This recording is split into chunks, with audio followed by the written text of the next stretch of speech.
Assalamualaikum warahmatullahi wabarakatuh. Di sini saya akan mencoba mempresentasikan tentang bahayanya narkoba yang telah saya susun. Nama saya Wulandari dari SDN Keagungan 02 Petang. Pengertian narkoba adalah singkat dari narkotika atau bahan-bahan bahaya.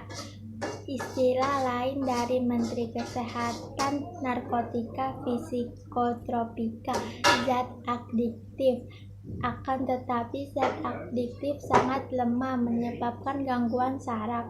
Contoh zat adiktif antara lain kafein. Sedangkan psikotropika sendiri contohnya ekstasi atau inek atau metapetamin, sabu-sabu dan lain-lain.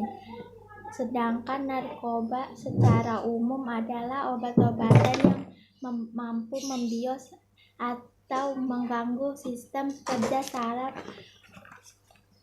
Bahaya narkoba sudah tidak diragukan lagi di seluruh dunia termasuk Indonesia.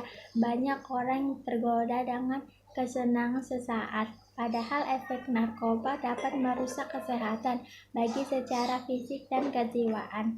Dampak narkoba bagi kesehatan bisa menyebabkan dehidrasi, halusinasi, menurunnya tingkat kesadaran, menyebabkan kematian. Itulah pengertian narkoba.